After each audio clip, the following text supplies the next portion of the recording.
Yeah, we were just saying then, we love the fact that theatres are now putting these sort of promos out. like Netflix promos Yeah, it makes together. it really exciting, doesn't it? And I think it brings in people to the theatre that sometimes wouldn't come. Because they respond to it on the screen. Well, it was a massive book and a huge movie. Yeah. But for anyone who's sort of missed out the story of this, and it is a terrific story with all sorts of twists and turns. Yeah. Rachel is a 32-year-old alcoholic. Sorry, 32-year-old alcoholic. She split up from Tom. Yes. And so explain the story from there. So it's essentially a novel about coercive control and abuse issues. So you find this woman at the end of a marriage. She's very confused. She's broken. She's lost her job. She couldn't have a baby, and she's kind of riding around on trains drinking vodka. A lot like me in my 20s, you know, just kind of like revisiting that area. She is... so it is a thriller, because obviously there's a kind of whodunit aspect, but there's also... it is about these relationships that are very broken and fragmented, and she fantasises about a perfect life. Well, she sees Megan, doesn't she? So she every day she's watching Megan.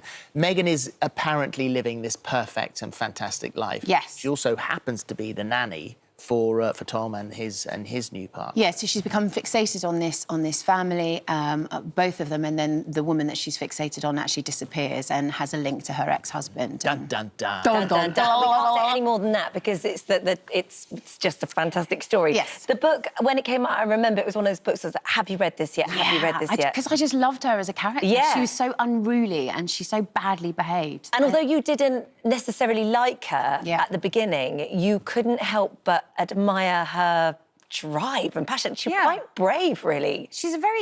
I haven't read many female characters like her before, because often you get the kind of, you know, real woman being depicted as kind of Bridget Jones or whatever, but they're all quite sanitised and sterile. She's quite a masculine presence. She's unruly, she's unpredictable. Yeah. And she says what she thinks, and she's very dark, you know, she goes to very dark places. But we've had lots of people in that have had, you know, kids from GCSE drama have come in, they relate to it because of social media, kind of people fixating about perfect lives, feeling alienated, mental illness, abuse issues. So people are getting quite a lot from it. And you must have to be quite careful yourself, because you say there that it does go to dark areas. Yes. And so, as you are on the road and as you are touring, sometimes it can be quite solitary, or you can go out and have a drink with everyone afterwards, or spend the day in bed. Yes. So you were saying that was having an impact on how you felt. She's a very dark character, and I never leave the stage, and I spend 2 hours just kind of shouting and crying, and you get but also you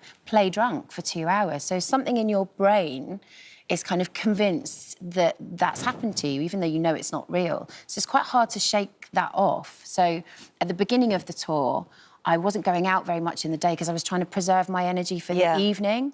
But that was making me worse, because then you feel a bit kind of secluded. And like you said, touring's quite alienating anyway. So now I'm doing the opposite, and I'm trying to get out more, drink less.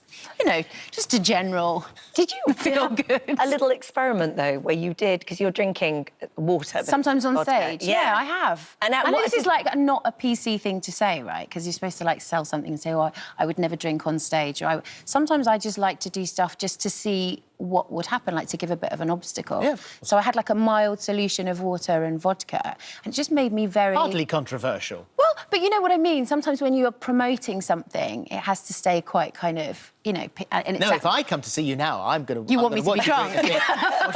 What's she got in that Well, as long as you bring me a drink beforehand. Yeah. Did it change it? It did. It just made me freer. Did it? Yeah, I mean, you couldn't go past that point. You know, you'd still... Well, you forget your lines. Because there's so much dialogue, and her dialogue is so fragmented, it's not easy to learn, because she doesn't really make any sense. But, yeah, it was interesting. How much water do you actually drink throughout the course of the thing, then? Somebody said to me there was, like, an adjective, Sam Womack, bladder of steel, because I think that's going to be my little kind of... I'm going to wear it on the back of a sweatshirt now, because I sink about 2 litres of water... Oh, really? ...throughout the play, and I don't go off stage, you know, until the interval, and then I'm just in the toilet the whole time. Well, with that sort of mild solution, it's not quite Phil Mitchell, because Stephen Fabulous, no, he plays, he does great I think, one of the best drunks. He does, and he does it immediately. You know, he'll be offset one minute, kind of, you know, talking about what he had for lunch, and then he literally just, I don't know how he does it.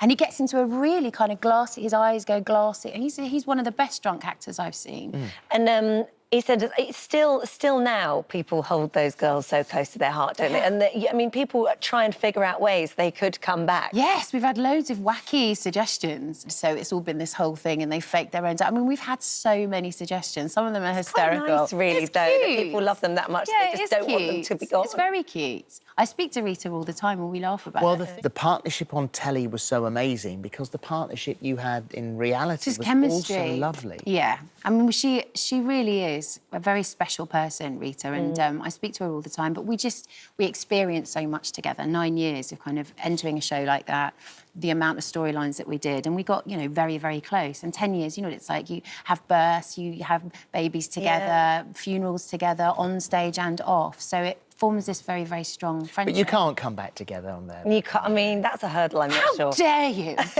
mean, unless it's like a Dallas, you know, you just come out of the shower alive. You know, the whole thing was a dream. So when because I know that you actually homeschool Lily, don't you? Yes, I've taken Lily out of school. He kind of got me quite cross, the man, talking about you can't take kids out of school for holidays and things. I just think that's too militant. Well, it depends on the child, and this is what you said. For your son, he loves school, system, but brilliant. I still wouldn't say, you know, if Ben missed 2 weeks of school in a 52-week year, I wouldn't say that that's going to jeopardise his education. You know, children are creative little human beings, and actually sometimes travelling to other countries or whatever for families that couldn't afford to travel any other way is just as important as algebra. You know, well, we tend to go towards the academic learning, but... There's no question that travel does broaden the mind, yes. and that seeing amazing places, living the history, living the geography is all and spending terrific. time with your family. However, there'll probably be teachers thinking, OK, well, that's fine. They'll be watching now thinking, OK, well, how do I possibly organise my classes if he's away for 2 weeks and then she's away for 2 weeks and then he's away What for 2 difference would it weeks? make It's to a all spread classroom? out.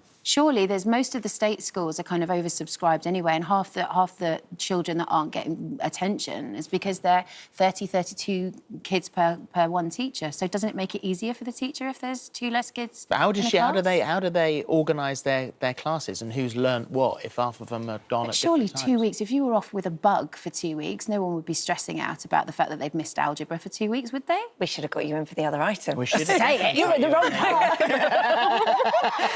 It's really lovely to see you. It's so nice Enjoy to see the you rest of it, always. because it's at London's Duke of York Theatre from the 23rd of July until the 17th of August. Thank you, yes. Thank you. Thank Lovely you. to see Lovely you. to see Thank you. you very much.